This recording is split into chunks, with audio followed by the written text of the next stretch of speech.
दोस्तों आज की हमारी जो ऑडियो बुक समरी है वो है the art of public speaking. यानी कि अगर आप एक बेहतरीन पब्लिक स्पीकर बनना चाहते हैं या फिर आपकी जो बोलने की कला है उसमें माहिर बनना चाहते हैं तो ये समरी आपके लिए है। आज हम जानेंगे समरी के माध्यम से कि किस तरीके से आप एक बेहतरीन पब्लिक स्पीकर बन सकते हैं। ये समरी हमें बताएगी कि किस तरीके से आप अपने डर को खत्म कर सकते हैं, यानी कि अपने जो डर है लोगों के सामने ना बोलने का उसको आप कैसे खत्म कर सकते हैं और साथ ही में अपने विचारों को कैसे लोगों के सामने रख सकते हैं, वो भी बिना नर्वस हुए और एक कॉन्फिडेंस लेवल के साथ में आप कैसे बोल सकते हैं। अगर आप एक बेहतरीन पब्लिक स्पीकर बनना चाहते हैं या लोगों को प्रभावित करने के तरीके सीखना चाहते हैं या फिर अच्छे लीडर बनना चाहते हैं, इस बुक के जो ऑथर हैं वो डेल कार्नेजी हैं। अमेरिका के एक लेखक और लेक्चर थे। वे लोगों को सिखाते थे कि किस तरह से वे खुद में सुधार कर सकते हैं, किस तरह से वे कुछ बेच सकते हैं और कैसे वे बोलने की कला में माहिर बन सकते हैं। तो स्टार्ट करते हैं हमारी समरी और जानते हैं कि किस तरीके से हम बेहतरीन पब्लिक स्पीकर बन सकते हैं। आज के वक्त में दुनिया को लीडर्स की काफ़ी अधिक आवश्यकता है। हमें वो लोग चाहिए जो हमारे समाज को पहले से बेहतर बनाने के लिए काम कर सकें। हमें वो लोग चाहिए जो एक बेहतर बिजनेस खड़ा करके अच्छे प्रोडक्ट मार्केट में ला सकें जिससे लोगों को फ़ायदा हो। लेकिन ये सब कर पाने के लिए उन्हें एक कला में माहिर बनना होगा, वो है पब्लिक स्पीकिंग। दुनिया के किसी भी कामयाब व्यक्ति को लीजिए, उसमें यह ताकत होती है कि वो बहुत से लोगों को एक साथ प्रभावित कर सकता है। लेकिन बहुत से लोग स्टेज के नाम से कांपने लग जाते हैं। कामयाब तो हर कोई बनना चाहता है, लेकिन ये वो डर है जिससे लड़ पाने में हर कोई सक्षम नहीं है, यानी कि बोलने का डर, काफ़ी सारे लोगों के सामने बोलने का डर। इस समरी में आपके डर का समाधान है। आपको ये समरी बताने वाली है कि कैसे आप अपने डर को खत्म कर सकते हैं और अपनी बात को कॉन्फिडेंस के साथ में लोगों के सामने रख सकते हैं। एक बेहतर पब्लिक स्पीकर बनने के लिए आपको खुद के बारे में न सोच करके अपने टॉपिक के बारे में सोचना होगा। हम सभी लोग गाड़ी चलाना किताब पढ़कर नहीं सीखते हैं। अगर किसी भी व्यक्ति को गाड़ी चलाना सीखना होता है तो उसे चलाकर सीखता है और लगभग हर कोई उसमें पास हो जाता है। उसी तरीके से अगर आपको पब्लिक स्पीकिंग सीखनी है तो उसमें आपको लोगों के सामने जाकर बोलना होगा। शुरुआत में आपसे गलतियां जरूर होंगी, लेकिन वो सभी के साथ होती हैं। उन्हीं गलतियों से आप बेहतर तरीके से बोलना सीख सकते हैं। दुनिया के महान पब्लिक स्पीकर जब पहली बार स्टेज पर गए थे तो उन्हें भी डर लगा था। लेकिन पब्लिक स्पीकर बनने का मतलब ये नहीं होता है कि आपको डर ही ना लगे। इसका मतलब होता है कि आपको अपने डर के ऊपर काबू करना होगा। अब आप सोच रहे हैं कि किस तरह से आप अपने डर को काबू कर सकते हैं। इसके 3 तरीके होते हैं। सबसे पहले आपको अपने बारे में सोचना छोड़ करके आपको जो दिए गए टॉपिक के बारे में सोचना है, यानी कि आपको किस टॉपिक के ऊपर बोलना है उसके बारे में सोचना है।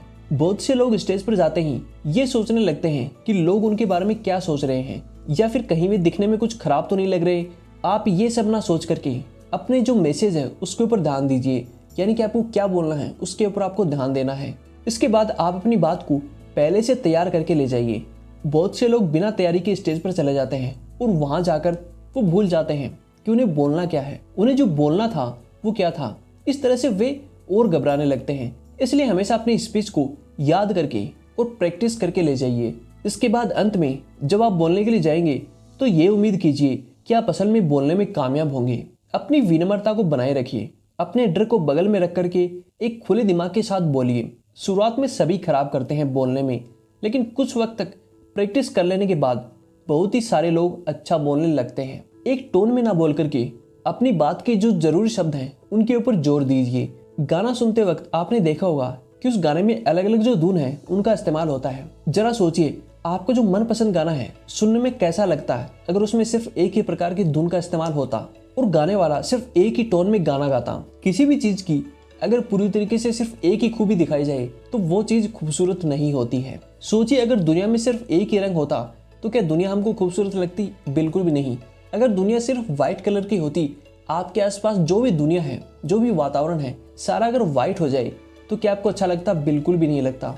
यहाँ पर कहने का मतलब ये है कि बोलते वक्त कभी भी इस तरीके से मत बोलिए कि सुनने वाले को लगे कि आप रट्टा मार के बोल रहे हैं। अपने टोन को जरूरत के हिसाब से बदलते रहिए और अपने वाक्य के जरूरी हिस्सों पर जोर देकर बोलिए। एग्जाम्पल के लिए अगर आपको कहना है कामयाब आपकी किस्मत का नहीं बल्कि अपने कर्मों का नतीजा है, तो यहाँ पर आपका जो उस वाक्य के कुछ जरूरी शब्दों को पहचानिए, जैसे कामयाबी, किस्मत, कर्मों और नतीजा। अब इन शब्दों पर आपको थोड़ा जोर देकर बोलना है ताकि सुनने में ये शब्द बाकी शब्दों से अलग लगे। लेकिन जोर देकर बोलने का मतलब ये नहीं है कि आप उस शब्द को चिल्ला करके बोल रहे हैं या काफ़ी लाउड में बोल रहे हैं। इसका मतलब है कि उसे कुछ इस तरीके से बोलना है ताकि ये जो शब्द है बाकी और शब्दों से अलग लगे और लोगों को लगे कि जो आप बोल रहे हैं वो काफ़ी इंपॉर्टेंट है। अगर आप जोर से बोल रहे हैं तो उन जरूरी शब्दों को आराम से कहिए। अगर आप आराम से बोल रहे हैं तो उन शब्दों को जोर से कहिए। या फिर आप अपने स्टाइल में कुछ इस तरीके से बोल सकते हैं, कहने की कोशिश कर सकते हैं ताकि जो शब्द हैं बाकी शब्दों से अलग लगे। अपनी बात के जरूरी हिस्से को बोलने के 3 अलग तरीके होते हैं। सबसे पहला, अपने स्पीच को बदलना। दूसरा, अपने बोलने की रफ्तार को बदलना। और तीसरा, कुछ देर तक रुक कर बोलना।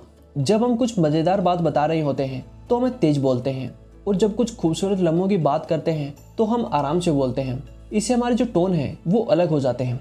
इसके बाद अगर आप अपनी ज़रूरी बात को बोलने से ठीक पहले या फिर बाद में कुछ देर तक रुक जाएंगे तो यह बात बाकी बातों से थोड़ी अलग लगेगी। या फिर अगर आप अपने वाक्य को शुरुआत में तेज रफ्तार से बोलते हुए करेंगे और उसके अंत में धीरे धीरे बोलेंगे तो सुनने में अलग लगेगा। इस तरह से अपनी स्पीच को आप काफ़ी आकर्षक बना सकते हैं। अपनी बात के जरिए अपने लोगों में भावनाएं पैदा करने वाला व्यक्ति काफ़ी अच्छा स्पीकर होता है। इंसान हमेशा अपनी भावनाओं के आगे मजबूर हो जाता है। यही वो चीज़ है जो हमारी ज़िंदगी में रंग डालती है और इसे खूबसूरत बनाती है। अगर आप किसी तरीके से अपने सुनने वालों के अंदर एक भावना पैदा कर सकें तो वे आपको काफ़ी पसंद करने लगेंगे। इसलिए जो कॉमेडी शो होते हैं वो काफ़ी अधिक देखे जाते हैं, जबकि जो डॉक्यूमेंट्री होती हैं उनको लोग कम देखते हैं, क्योंकि कॉमेडी में एक भावना को पैदा करती है खुशी। सिर्फ यही नहीं, सेल्स में जब हम ग्राहक की भावनाओं पर ज़्यादा ध्यान देते हैं तो हम अपने प्रोडक्ट को आसानी से बेच पाते हैं। लोग नया आईफोन इसलिए नहीं खरीदते क्योंकि वो अच्छा है। आईफोन ऐसा कोई फीचर नहीं देता जो बाकी मोबाइल फ़ोन नहीं दे सके। लेकिन अगर आपके सामने आईफोन और दूसरे स्मार्टफोन रख दिए जाएं तो संभावना ज़्यादा है कि आप आईफोन को चुनेंगे, क्योंकि लोगों को लगता है कि उसे इस्तेमाल करने से आपका जो दर्जा है वो काफ़ी उठ जाता है। भावनाएं हमारी ज़िंदगी को चलाती हैं, इसलिए अगर आप किसी तरीके से भावना पर काबू पा लें तो आप लोगों के दिलों पर भी काबू पा सकते हैं। किस तरह से आप लोगों में भावनाएं पैदा कर सकते हैं? आसान शब्दों में प्रैक्टिस करके आप जिस भी टॉपिक पर बोल रहे हैं उसके अंदर आपको पूरी तरीके से घुसना होगा। उसको अपनी आत्मा में बसा लीजिए और पूरी तरीके से उसके अंदर उतर जाइए। जब एक एक्ट्रेस अपने रोल की तैयारी करते हैं तो उसमें भावनाएं पैदा करने के लिए पूरी तरीके से कैरेक्टर में उतर जाते हैं। शूटिंग से कुछ घंटे पहले ही वे खुद को एक बंद कमरे में बंद कर लेते हैं और सिर्फ एक सीन के लिए प्रैक्टिस करते हैं। इस तरह से वे देखने वालों के अंदर भावनाएं पैदा कर पाते हैं और उनका दिल जीत पाते हैं। अगर आपको भी ऐसा करना है तो आपको भी अपने टॉपिक को अच्छे से तैयार करना है। बोलने के साथ ही आपको अपने गेस्चर पर भी ध्यान देना होगा। गेस्चर का मतलब होता है बोलते वक्त अपने हाथ पैर और अपने शरीर को अपनी जो स्पीच है उसके हिसाब से हिलाना। ये वो इशारे होते हैं जिसे देखकर लोग आपकी बात को अच्छे से समझ पाते हैं। इसमें माहिर बनने के लिए आपको भी प्रैक्टिस की आवश्यकता होगी। सबसे पहले तो इन्हें जबरदस्ती बाहर लाने की कोशिश मत कीजिए। गेस्चर आपके अंदर से अपने आप निकलने चाहिए। अगर आप इनको जबरदस्ती बाहर निकलने की कोशिश करेंगे तो लोगों को तुरंत पता चल जाएगा कि वो नकली है।